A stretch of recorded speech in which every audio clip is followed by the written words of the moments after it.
we are back. Woo! Like the top of your butt with episode 2 of the Listen to Me podcast, where on season 1 we sat down with creatives and talked about some of the things that get in the way of their ability to create. Now, for many of us, it is the visualization of anticipated audiences before we even put paint to canvas. But for others, and that's most of us, it's these pesky little bills that seem to come back every month, even though we just paid them the last month. But here recently, we've been talking to artists who have admitted that they are facing a dilemma, moral or otherwise, around the recently popularized subject of AI. Yes, artificial intelligence, which my guest on this episode will tell you he calls alien intelligence because it's real. It's just foreign to us.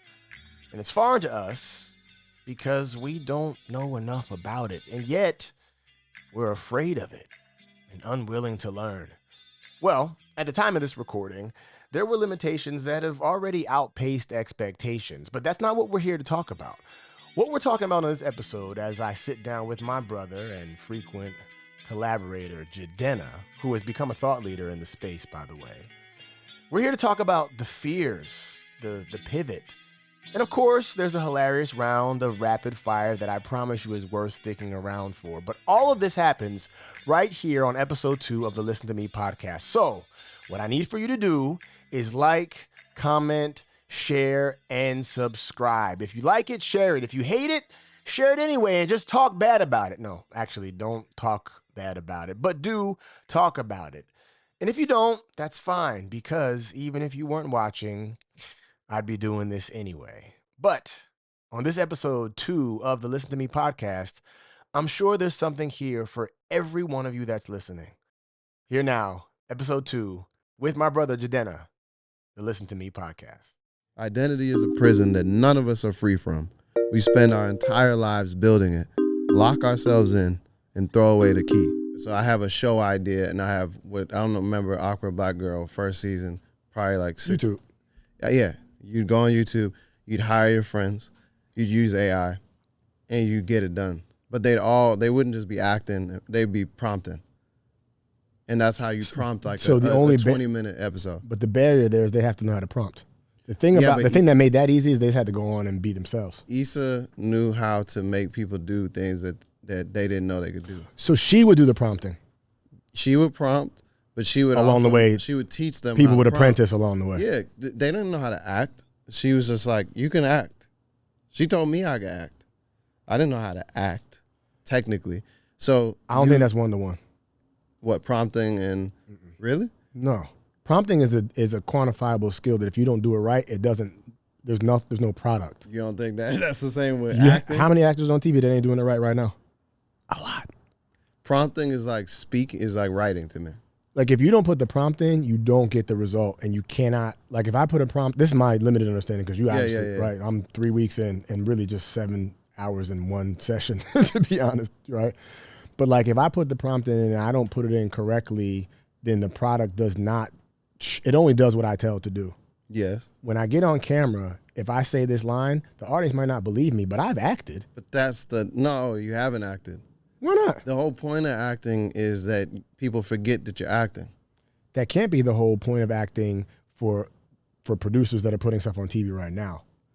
Now, you're talking to an actor who will say exactly what you're saying and agree. Yeah. But I'm saying in what's happening right now. Yeah. I'm watching people. I'm like, how did he get on TV? Yeah. Oh, you're taking it. Okay, I get it. No. I'm not usually a peer. I'm just saying. I can tell from my argument it's a pure. I like the idea of asking what Issa would have done. I also am really curious, and I think we've talked about this. Yeah. And actually, I talked to Scooter about this recently too. Like, can we inspire ourselves? Like, can you say, like, what would 21-year-old Jidenna have done had he known? Yeah. Now, mind you, the life path would probably be very different. Yeah. But, like, if you went back, what's the Back to the Future? When he's like, yo, here's the almanac, bro. You know what I'm saying? Like, bet on these things. So in the future, right, if you could talk to your, maybe post-grad? No, probably in school is probably better, right? Because the community is. I honestly would be doing exactly what I'm doing. Like, 100%. Then.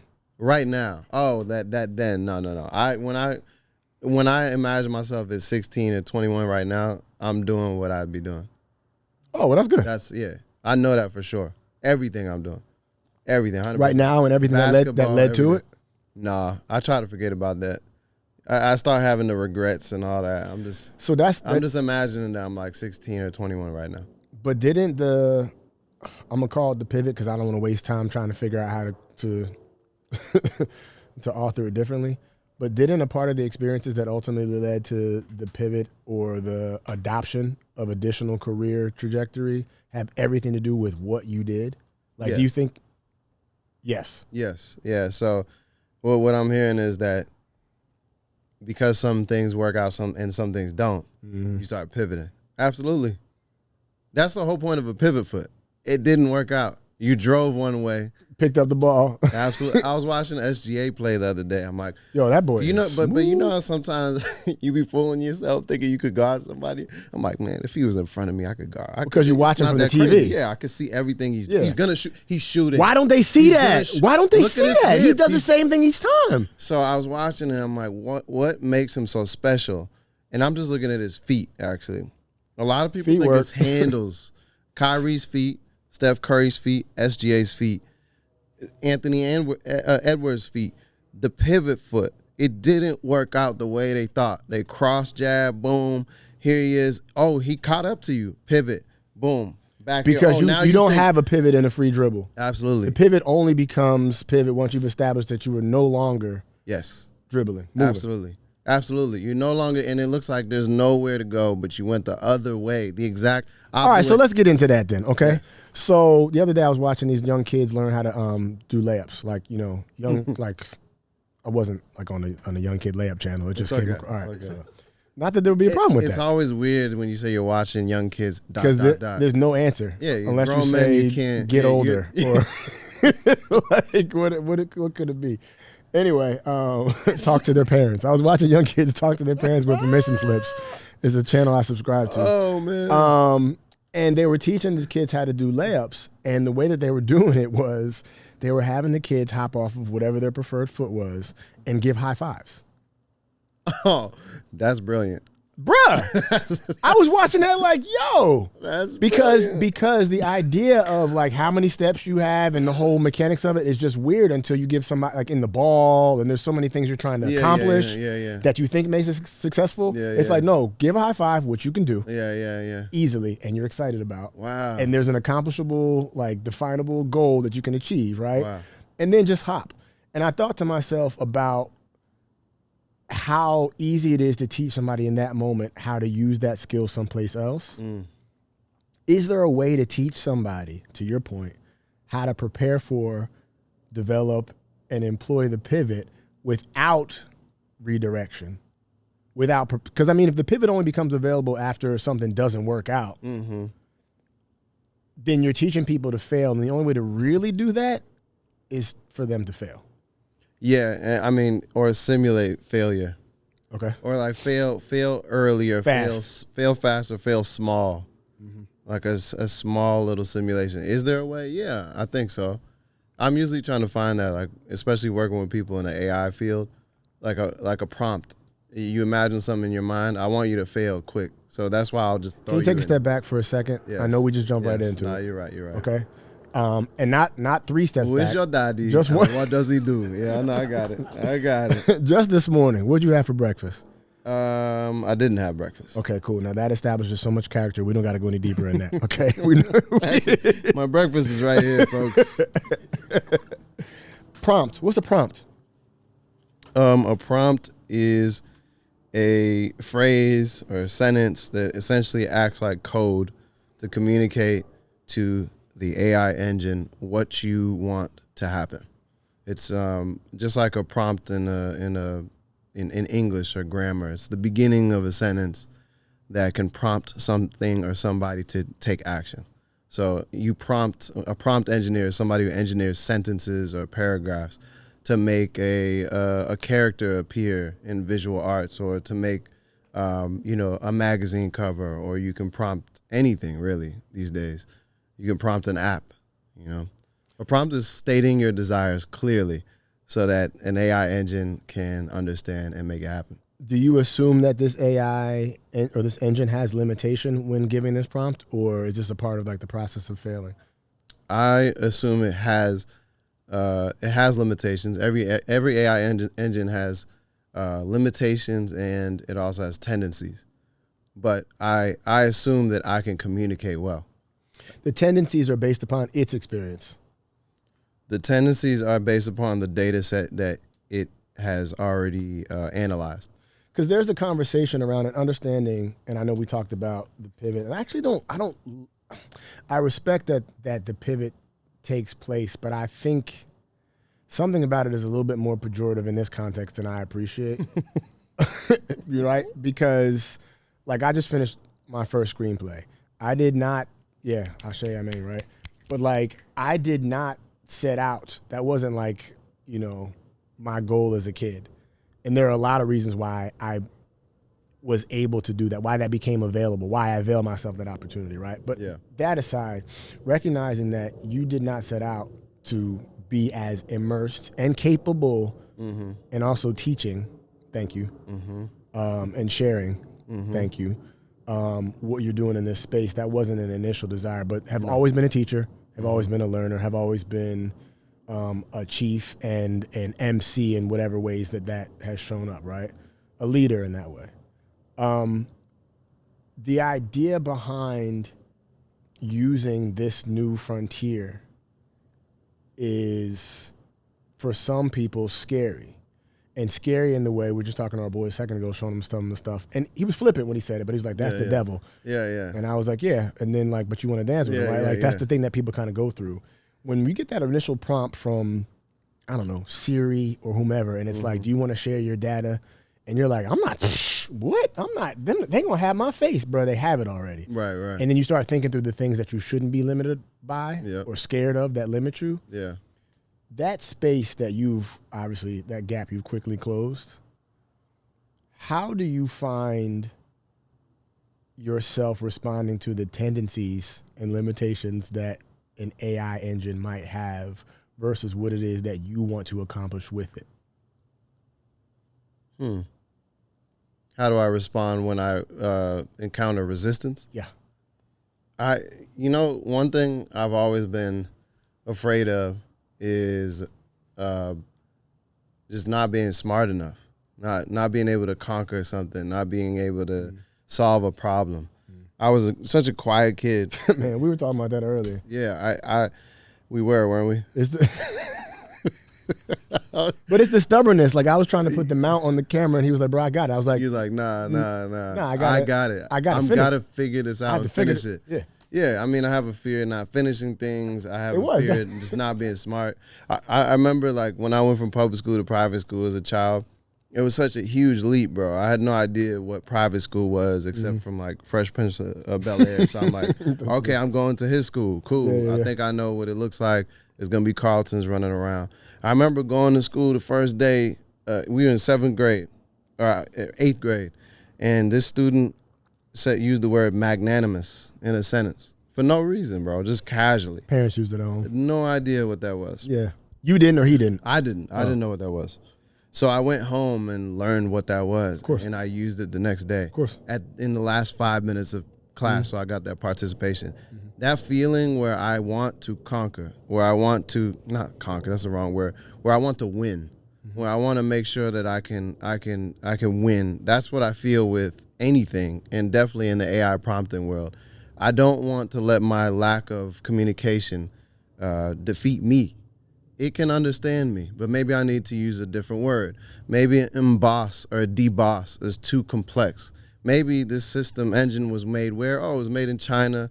It's probably translating to the Chinese characters that it was created on. Let me use which don't have a direct. Let me use rise up or submerge or emerge or escape from the base texture. There's different ways to explain it. Are you like that? I mean, that's screenwriting though also, right? Yeah. Like it is about explaining to somebody the subtleties, the difference in he stood or I know. That's why you're good at this. He left his chair. Yes. Now, when you say he left his chair, in a few amount of words, you're seeing that he's resigned to leaving. He does not want to leave the safety. All that is answered in that. Yep. He still doesn't say that. Yes. That's beautiful. I know. And that's why I think people that are great at English, people that are great at math, or both, we all do well in this sphere. Mm-hmm. That's what I like. But it comes down to communication. I need to be able to communicate an idea in multiple ways to this thing, this entity that I don't even know, I don't even understand all the way, and make it do something. Just putting a subject heading on it, again, this sphere is what? What is this space? I think that for me, this fear for me is being behind, left behind. And then that's like my micro fear that I'm a little bit behind. I'm a little bit of a late bloomer. It's all these terrible thoughts that I've told myself over the years. But on a macro scale, being of African descent, being black, worried even in this space that we're so afraid of the folklore of AI that we will be left behind on a macro scale. So I'm like, I don't want us to be left behind. So I'm taking the bull by its horn. I'm learning everything I can about it. I'm a thought leader in the space. I want us to grab it. I love hearing you say that, bro. I want us to win, man. We can't be out here losing in the Stone Age. Why are we acting like that? Yeah. It's not the devil, bro. It'll be the devil if they control it. I don't trust these people that make these things. Trust me, I'm not a fool. I'm not naive. Like AI will save the world. Yeah. It'll do exactly what they said it'll do in the movies. They told you what's going to happen. Yeah. We need to control the myth.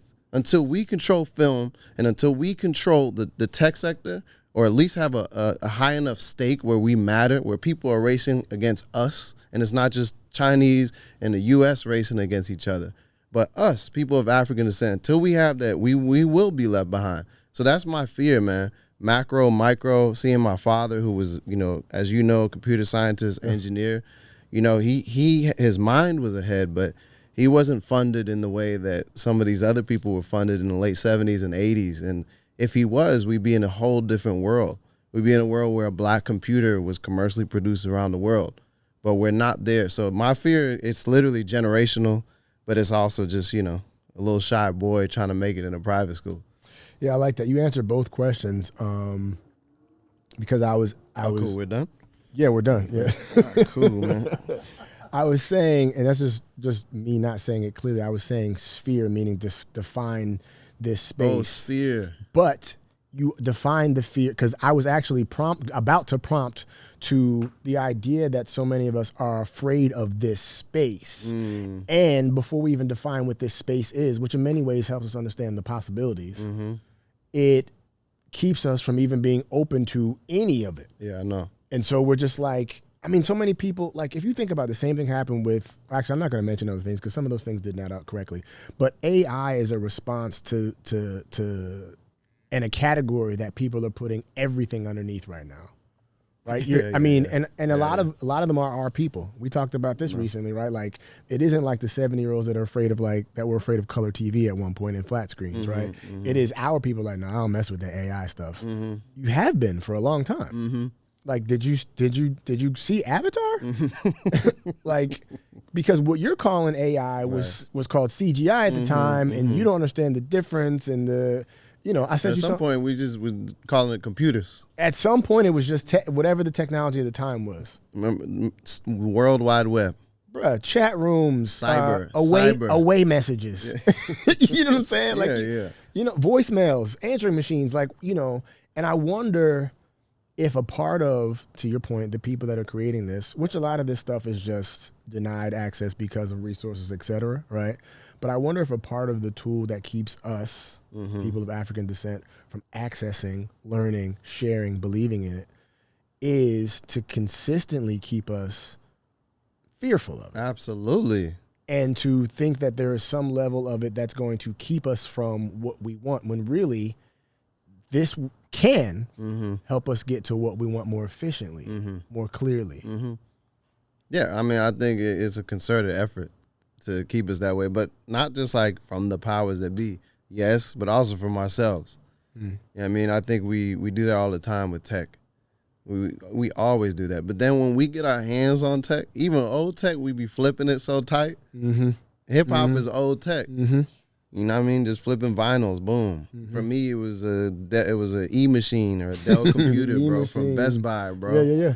Man, it was so cheap, bro, but you flip that. So, yeah, man. From the music standpoint, do you have any thoughts or any objection to the way that AI is being used musically to either provide demos, to either fill backgrounds? Look, man.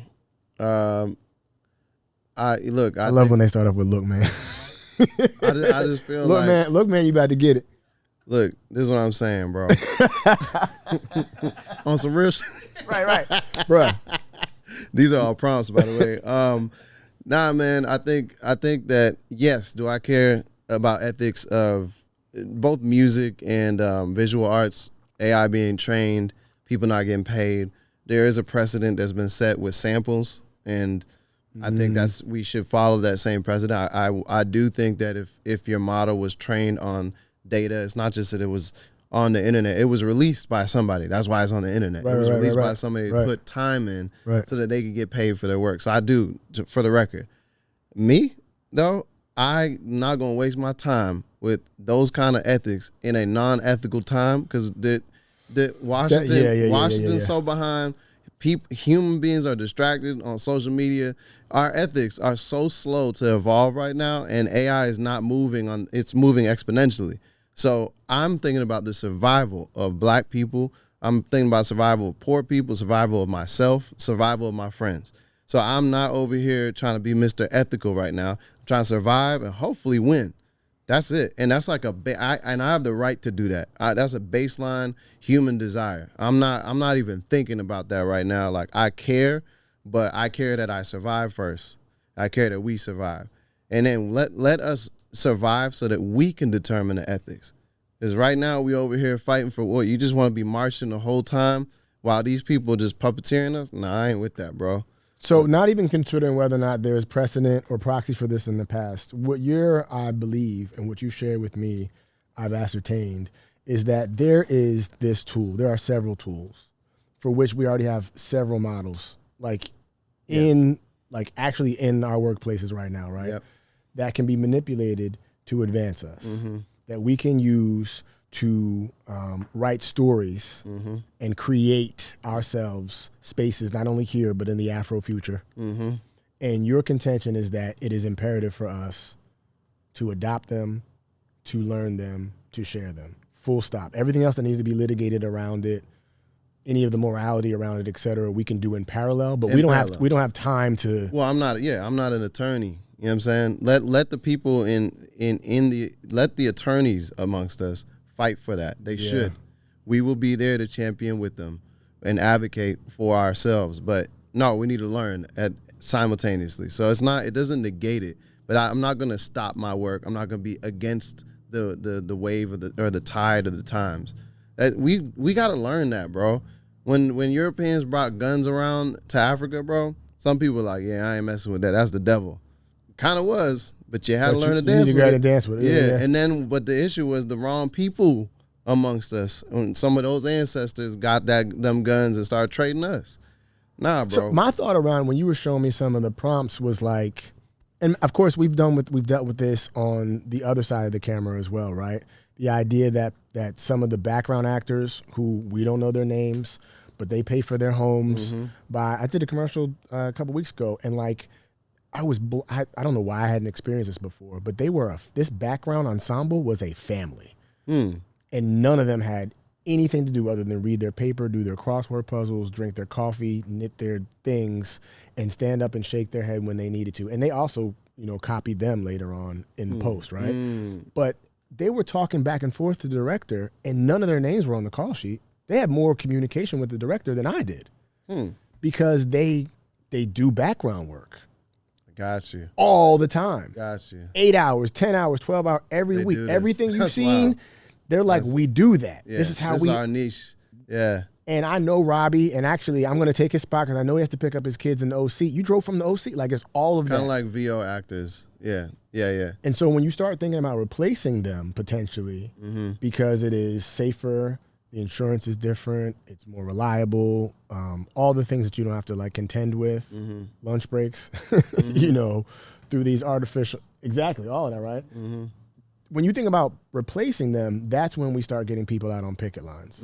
And as I said to you, as somebody that spent time out there, I also got to consider that it isn't just about replacing them, because it's not a one-to-one thing of like, you know, where the prompt, to your point, the prompt engineers need to be skilled enough to learn that there is actually another job opportunity here to do that.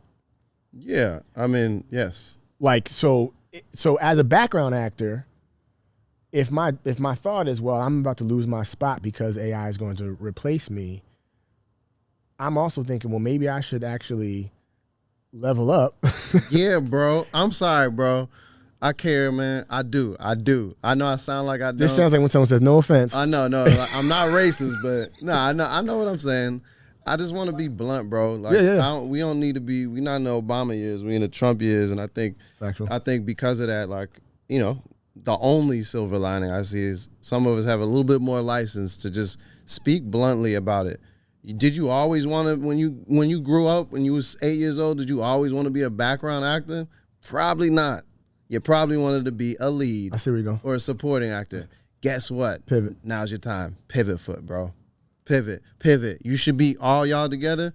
Get together. Create your film. This is the beginning of a new era. You don't gotta. Why you over there talking about Hollywood? Give me this. Hollywood should do this. Nah, bro. Just make your own Hollywood. What are you talking about? Be Buster Keaton. Be Charlie Chaplin. Employ the homies. Be Issa Rae. Employ the homies. Use anything that you can. Make the magic that you want. The AI democratizes dreaming.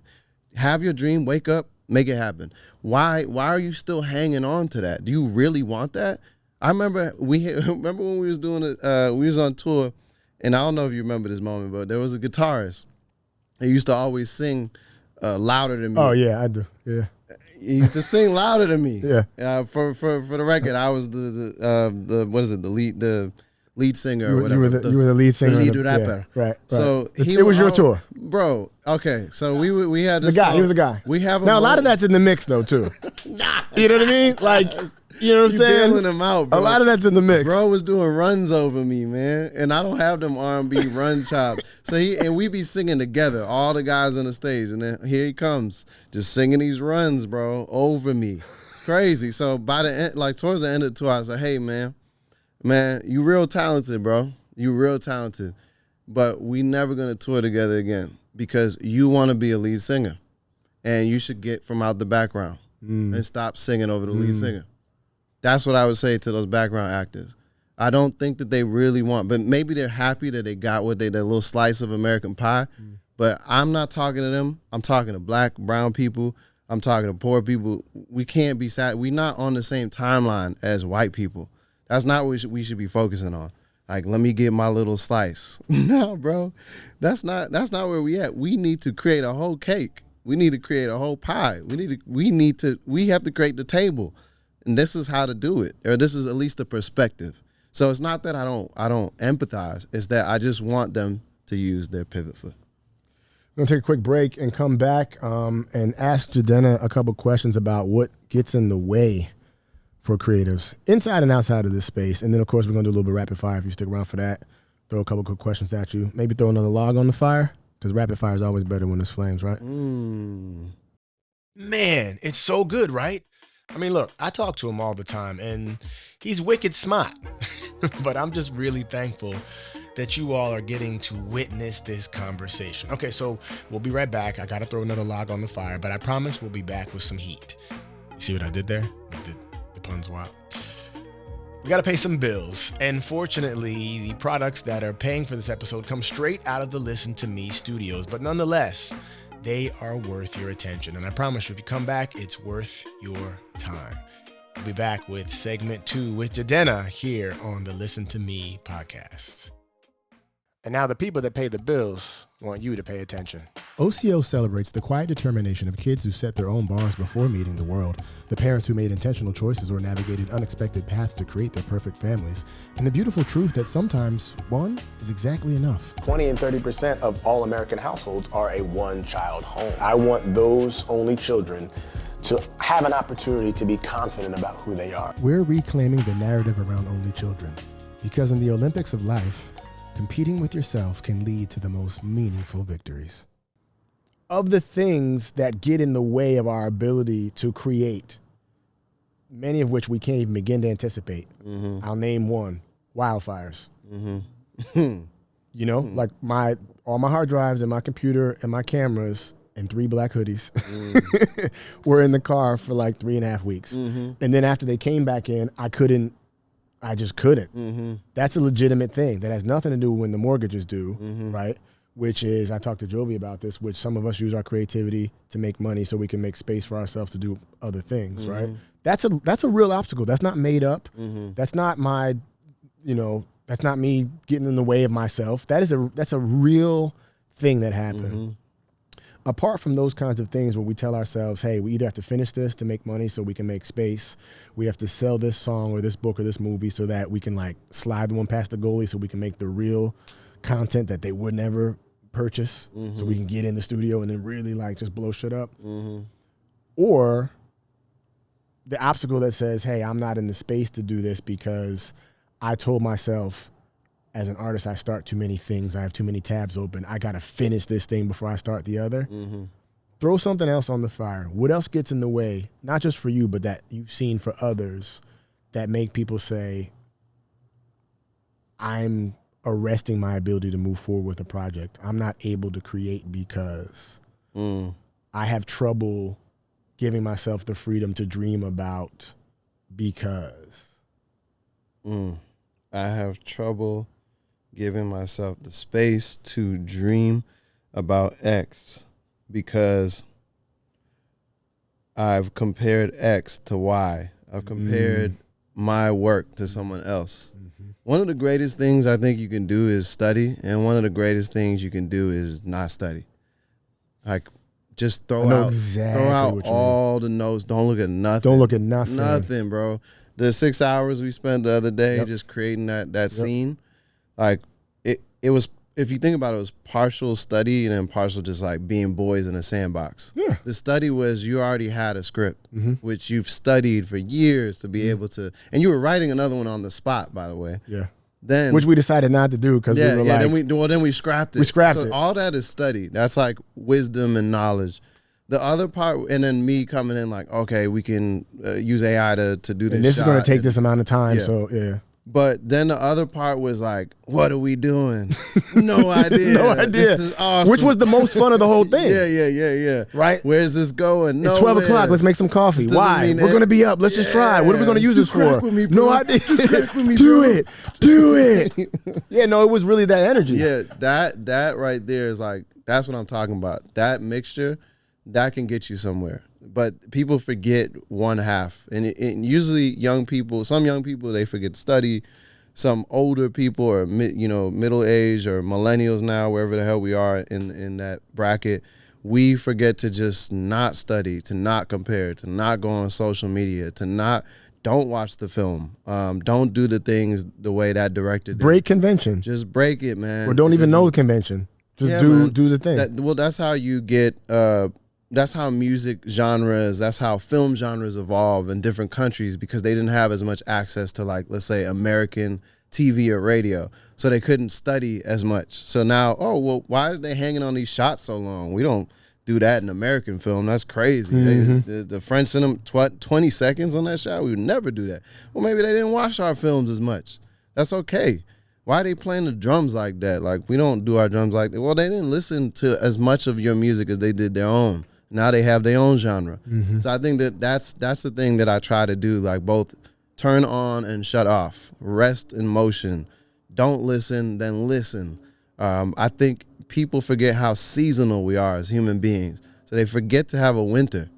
They forget that. You know that's what I said about moving out here, right? Oh yeah, you did. I love the hibernating season. Yeah. It was like y'all cannot find me from January 2nd until whenever the thing does whatever the thing does, right? And during that time, I'm gonna learn I'm gonna create the whatever. And here I had to be like, yo, you need some time to like burrow. Yeah. Bro. Like you need to like figure out your diet or figure out your reading or like reimagine like your spirit in a different kind of way. Because the weather can trick you out here where you don't have 4 seasons. Bro, you're always on. To know that you're outside the whole time. It's actually winter. Like it's winter right now. Right now. We're wearing sweatshirts by because choice. we want this to. This is just a fashion because it's nice. Like I don't need this. It's fun like, to this do. This is a furry like thing I saw on TikTok. Yeah, it works. Just looks nice. Yeah. I'm not cold, bro. Not at all. Could be in a t-shirt. Absolutely. I got heat lamps out here and I almost we don't wore even a tank use top them. just cause like, but just for the taste and style. Well, the tank top aesthetic, actually probably would not have been. You're right. Yeah. You're right. It's actually I'm not lying, bro.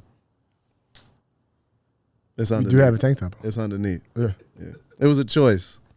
Just like this X also, is a you choice, bro. You I have got X the- too, though. I know. When you said X, when you said study X to Y, I know. I was like, oh, X like squared. Yeah, push in at that moment. Yeah, Push have in at these. that. Have these. That man just said push in, by the way, just so you know. he's like, I'm using every spade in my hand, bro. You We do understand? a I'm speed cutting ramp. Let's do a speed ramp before. a speed ramp. Your boy, nice, bro. I didn't know none of this. Like, Hey, months- honestly though, 6 but months once ago. you know them though, especially like watching commercials, you're like speed. Oh, you're like, oh, Oh, y'all go in there. I know how y'all shoot these commercials. bro. Never. You're like, I know how y'all do this. Y'all go in can't here and everybody believe uses it. all their terms, and then we do all our stuff. I was so afraid of that learning too much because then is it too scientific? Are you Well, deconstructing? the fear can be, do Yeah. you enjoy watching things? But the truth of the matter is, it's just you enjoy them differently. Yeah. Like, I will not watch a film. The other night, what happened? Yeah, you told me. And I'm like, wow, this is funny. Yeah. And I'm not laughing, but I'm appreciating it being funnier than when I used to just laugh and not try to figure out why it was funny. Right. And it's so crazy because I have to be careful. Jorgie the other night, Jorgie, I'm telling your business. It's digital, so 20 years from now when this shows up, sorry. Jorgie, like a lot of kids, she thinks farts are funny. And they are. Like, Right? Yeah. Like a lot of adults, she Yeah. thinks They are funny. So she's talking, and she's done this thing where we're all kind of having, conversation around the table. She said something, and we like her to feel her own sense of urgency and agency. Yeah. And so she says something, and it's like, oh, we're going to shut up and let you have the floor. And as she continues to talk, she farts. And in stride, she says, oh, my fart just talked over me. And continue talk. That's the face I made. Jovian cracked up because, like Scooter is right now, because it's hilarious. But I was just like, No, that's humorous. Like, that's good writing. if I great accidentally was in a place where I could not control my flatulence and I needed to say something self-effacing, something that would like, That's it. that's it. That's it. Like, that's. Ah, that's good. And I looked at her and I was just like, mind you, she kept talking. She just, and I could not laugh because I was looking for like the 3. Like, is there another, like, do I say, like, where does this come from? And how would I shoot this? 2 different ways. Because what makes a joke funny on camera? When you see somebody laugh. Because she didn't think it was funny. It's not funny until I go, and then you go, and then Scooter laughs. Now we know it's funny. Yes. Why do I enjoy that more than just laughing at it? Because it's deeper. Yeah. You know what I'm saying? That's amazing, bro. And that's the kind of thing, moving back into the idea of the creative and figuring out the things that, despite all that we're dealing with, that get in the way of our ability to create, that's inspiring. That makes me want to go write. Yeah. That makes me want to like share things with her comedically that I didn't know that I could before. Yeah. Right? Yeah. So the question I ask you, I would answer with that. And the question is, do things show up in the wild or in your work that give you hope as a creative? And I know one of the easiest low-hanging fruit answers is AI. But I'll give you another. I'll talk about something else other than AI. Okay. No, I didn't mean Was that a lead? Like, all right, guy. Jidenna.ai in the building. All right. magnanimous. Yeah. Woo! Okay. Things that give me hope. Man, just like when you share information with somebody and just watch somebody learn, it just gives me hope. That's all. It's so simple. They get excited bro. about it. Yeah, man. It's so simple. Do you know how to build a fire? No. Well, let me show you how to build a fire. Here's a couple ways to build a fire, son. Like, when you do that, that like, there's 2 things foundationally that happen in human development. A baby looks up with curiosity to just learn. the parent or guardian looks down with curiosity to teach. And so when you have that exchange, it taps something in you that's like primal. You're optimistic about trying to fathom what is going on in this planet that you just came out the womb into. So when I tap into that, just sharing something with somebody, it gives me hope. It has hope for what? I don't know, to multiply, to continue, that the human race will continue. It's probably that. I mean, but the thing is, though, I don't know if you have to figure out for what, though, right? Yeah, it doesn't. That's the thing. It doesn't really matter. And understand that the optimism, as much as the pessimism, but the optimism is contagious. Yes, absolutely. You know? And it also, I think, gets us in a position where we can then feel safe. And when you feel safe, you're comfortable being vulnerable. And now you can ask questions about yourself. Yeah. And the things that you see in there as a creator. Because one of the things I think is so important for us to do, particularly now more than ever in these times, right, is to find it in here and not respond out there, and to create those things that are not. Yes. Like to dream and imagine the things that have not yet been. Yeah. That's the most exciting thing for me as an artist. Yeah. I actually don't make art. I try not to make art that exists already. I wish I did. I think I'd make a lot more money. We talked about that recently. Man, that's so tough. But there's no point in doing it. But I see people do it all the time, and then because back to the obstacle, because they got to pay their bills, and some people are like, well, look, there's proof of concept here. People love that string cheese. Make some more string cheese with a different flavor. Yeah, it's just not. It's not rewarding to me. And I'm a stickler for my time on Earth. I think, I know time is the greatest asset that we have. We talk so much about assets and like generational wealth. Man, time. Yeah. Number one. Time on Earth. So I'm not about to what they say, you ask the rich that. man, like, on his deathbed, like, what does he want? Yeah. He's like, time. More time. More time. So yeah, man. I mean, I think on the hope, like the reason why I was so floored by Jorgie's phrasing was it feels like she learned something in that moment. She had already learned something, and she was able to capture it in a bottle. It's funny, when you started that story, I kept thinking about something that was far less witty, is what Jorgie said, which is funny. I'm way older than her, and she said something that's way better writing. Oh, I didn't have that in my bag. I know you didn't. I was thinking about the last time I saw the word fart, and I was playing Call of Duty last night, and there was this guy who kept killing me. I was so mad, bro. I was mad, and because he had the American flag in his little. Yeah. It doesn't really mean it does the not. hopeful American. Yeah. I know what it means, but bro, the third time he killed me, I was like, "Who is this dude?"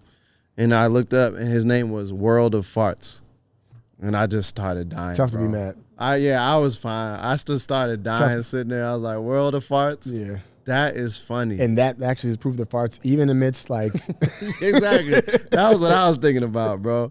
But Jorgie, in stride though, bro. That's crazy. My fart talked over me, and it was just like, wow, that is so funny and unexpected. I think is what it was that I appreciated, and I think that's the thing about, to your point about creating stuff that has not been created yet. Mm-hmm. A part of what we appreciate.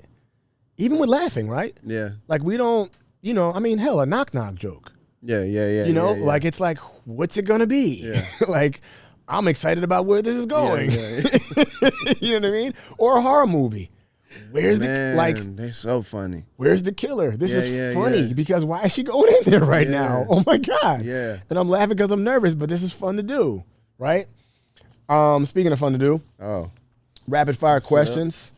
You know how this works. You've done this in a different iteration before. Been working on the project for a little while, where I brought you in probably at every house I've ever been to. Yes. Mostly because I probably lost the first two ones that I recorded. But didn't hit record, right. We were talking about this the other night, about the sweat that goes down your face when you realize you didn't. And you're looking at the subject, and they're like, "Is everything cool?" You're like, "Oh." You're like, "No, it's fine. It's fine." Oh. But the whole time you're thinking, what can I? Okay. How do I explain this? How do I explain this? You know what would be better, guys? If we did this again, we should do this. We should do this over there. That's the trick, bro. Because nobody ever get me on that. Let me get this one more time because you know what I mean? It's so good. Let's do that. Are we again? But are we rolling?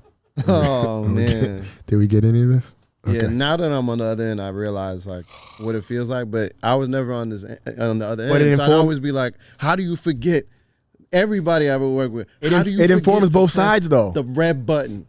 It informs both sides. I told you what I did. I messed up in our last taping, and I was just like, "How do I get to a place where, with this like rapid fire segment, it feels brand new?" So, okay, I know you've done a level of this before. And maybe someday we'll actually put all the idea was to put all the faces together and, you know, but again, why wait to complete that project before we do this one? That's what this whole podcast is actually really about, right? I got a lot of, right. Why wait? why wait to finish what we started before we start something else? I see what's going on here. Yeah, so this is all for you. This is absolutely. Just so you can do the next thing. Just so I can do the next thing. I feel that. And I can complete something else. No, I got you. I'm going to use you too for later. I mean, I got an idea. Honestly, though, I have a bunch of things. But that's what this community is, though, right? Yeah. Like, and that's why even centering the conversation around creatives is like, I'm really desperately asking the question for real. Yeah. I know people will benefit from. Help. I know people will get gained, but also like I'm here too, and I'm listening. Right? I don't stand to gain anything from these questions, though. So this is just icing. All right, you ready? Rapid fire. You ready? Yeah. See that? First guest to say yeah fast. That means he's ready. Everyone else has been like, yeah. Oh man. And I'm like, you're not ready. Well, because I'm always nervous in these this is like the only nerve-wracking. Nervous is good. It means you care. And also, probably you're going to be honest. That's the thing that makes honest, because rapid fire means you're going to... Yeah. Or if you're not honest, you're going to lie fast. And that sometimes is great. Yeah. All right, here we go. Up to you. Lie fast, truth fast, but just fast. Okay. What's your go-to comfort food? Banana bread. I think that was the truth. What, are we judging it? But I wanted to judge that one. Though. Why are we stopping? It's rapid fire. All right, here we go. You're killing me. What's your go-to comfort food? Banana bread. Early bird or night owl? Night owl. Name an R&B group with a number in their name. Take 6. Salt or sugar on your grits? Honey. Favorite curse word? Fuck. An animal you're told you look like? Cheshire cat. What's the last thing that made you laugh out loud? World of Farts. A screen name from Call of Duty. Your perfect weekend in 2 words. Oh shit, 2 words. My bad. Well, I used them up. Best advice you ever received? Play hard. Nice. Coffee or tea? Coffee. Is a hot dog a taco? No. Is cereal a soup? Yes. GIF or GIF?